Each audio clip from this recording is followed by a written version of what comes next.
Hi, I'm Damon Bonser, founder, CEO of the British Design Fund, and I'm joined today by Adam Root from Matter. Lovely to have you with us, Adam. Good morning. Lovely to see you. So Matter, a recent investment from BDF 3, I think it's actually BDF 2 and 3.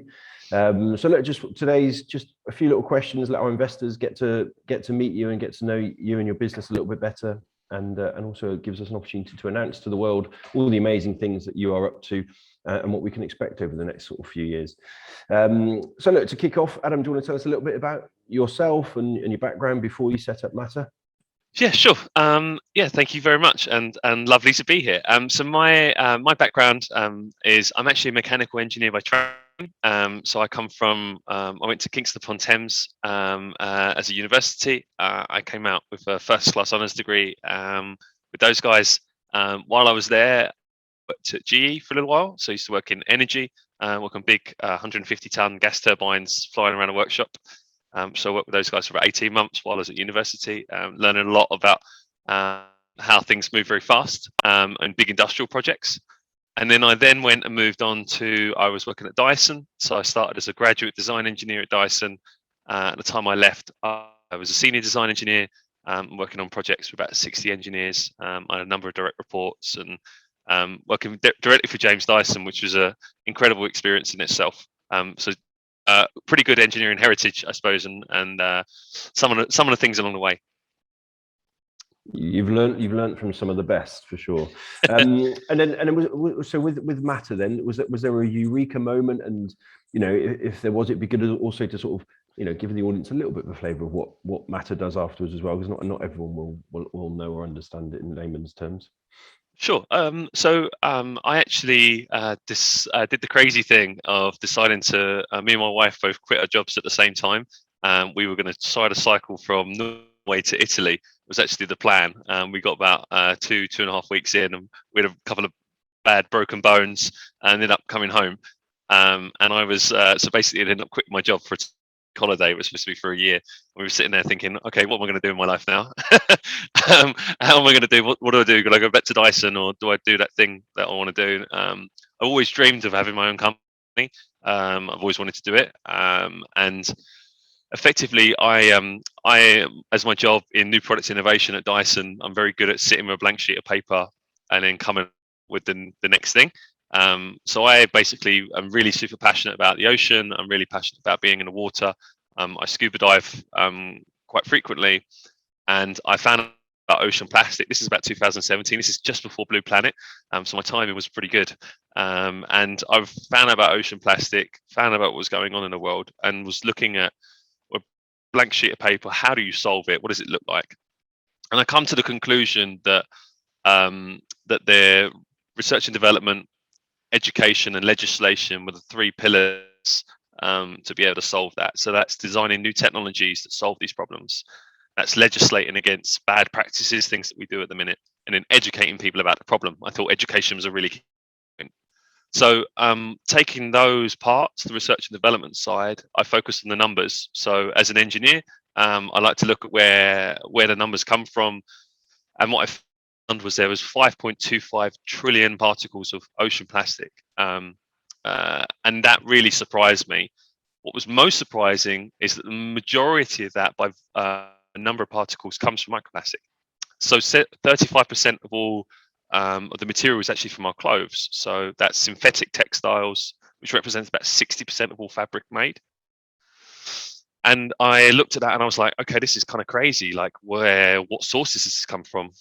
I found a piece of paper from the University of Santa Barbara and Patagonia, and they were washing their own clothes and found that they were shedding microplastics from washing machines.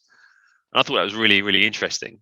And on the market at the time, some of the competitors and products that were out there, I didn't think were going to solve the problem at scale. So I really founded Matter on the ability to solve problems that are sustainable, focused, but also are scalable. And I thought that was really super important, that they had to be as big as the problems they are. So we see there's about 24 million washing machines in the UK.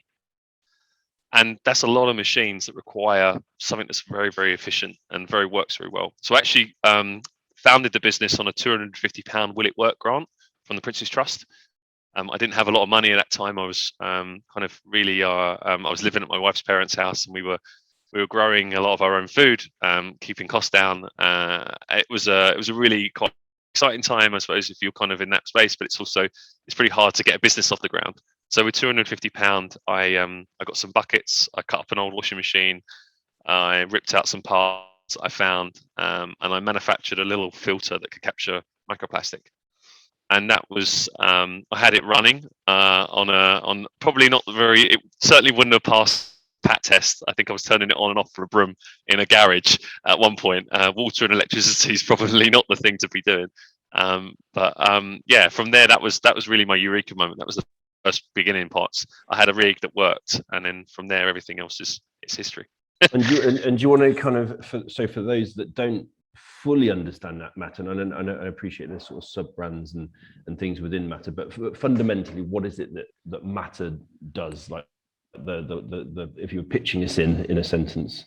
Yeah, sure. So Matter is a microplastic technology company, and what that means is, as a business, we focus on the R&D section that I was talking about earlier. So it's all about developing technology to solve problems at scale. So we're focusing on the capture, the harvest, and the recycling of microplastic. So we're not done with just capturing the material. We want to add value to it at the end. So that's really what we're about as a business. It's about how you do that in the domestic market, the commercial market, so B2B stuff, and then the larger industrial things, which, depending on which country you are, wastewater treatment plant, sometimes owned by governments. So we're covering a wide range of stuff, and we're doing it really, really fast. And I know you are very, very passionate about cradle to cradle and circularity in all shapes and forms, and that plays an important, if not very challenging, part of your business. You won't sleep well at night until you know you're hitting that circularity and that. Yeah, definitely. I mean, cradle to cradle really was it's one of the founding principles of the company. This is actually from my car keys, but yeah. This little piece is what we kind of make of the microfiber. So you can kind of see it's a physical, tangible thing. We're a hardware focused company, and for me, I think if you want to solve this problem at the scales that we have, it's super important to incorporate what comes next. Great. What's been sort of some of the biggest challenges, I guess, on your journey to where you are now? My goodness me, there's been a few. Pick one of them. I think there was COVID hit us pretty hard as a business. I think I learned a lot about. I looked at many things, but our old office was turned into a Nightingale Centre. There was a moment when we were sitting around and we're figuring out how we kind of do what we do and what that was. That was probably a really challenging point for us. Feeling homeless as a business was quite challenging. On that point, Adam,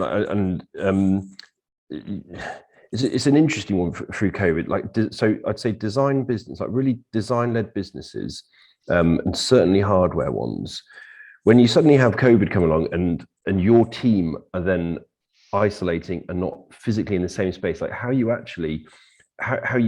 go through things like ideation, kind of, trying to bounce ideas around and actually robustly test certain developments when you're not physically sat in the same building. Yeah, it is a challenge, and I think so. A few things we did as well, I suppose. We actually worked pretty much through the entire pandemic in different ways or another, making sure we meet the government guidelines all the way through. But one of the beauties of being a startup is that bureaucracy is very, the rules are only there till you change them. And we work really hard to go through a common sense approach. We asked people what they felt safe with, how to best work. And touch wood and whistle, we've not had a COVID in the building yet throughout the whole time, although we've been operational. So the first thing we did really, I suppose, was kind of identify, what processes we could do to make it work. We put things like A and B teams in different spaces. We do testing and all the different bits and pieces. But how do you create ideas and things without being physically in the same room? I think technology is obviously helping. Skype, Teams is a big part of what we do. We use touch screen computers with, like, you can sketch and draw, so you have whiteboards now. That's a big part of that ideation phase. But also we pivoted. So there was a part between sort of March and May that the guys really couldn't get into the labs. And at that point, we basically went, right, okay, we're going to focus on grant funding, which we've successfully won a couple of grants based on that work. That we put that time into to start working on some of the more paperwork-based stuff, and then pivoted back as soon as we could get back in the lab. Yeah, very smart. And look, just to wrap up, what can we expect over the next 12 months from Matter? We are most definitely breaking cover. We've been a stealth business for a little while, and if you go to gulp.online, you'll be able to see our Frost product, and we're starting to publicize that now. One of the things that's really exciting is us we're transitioning from this pre-revenue business into a post-revenue business. We're in the process of getting through some contracts, which are very, very exciting, which are going to allow us to have some super high growth, and also, most importantly, really, really, really big impact.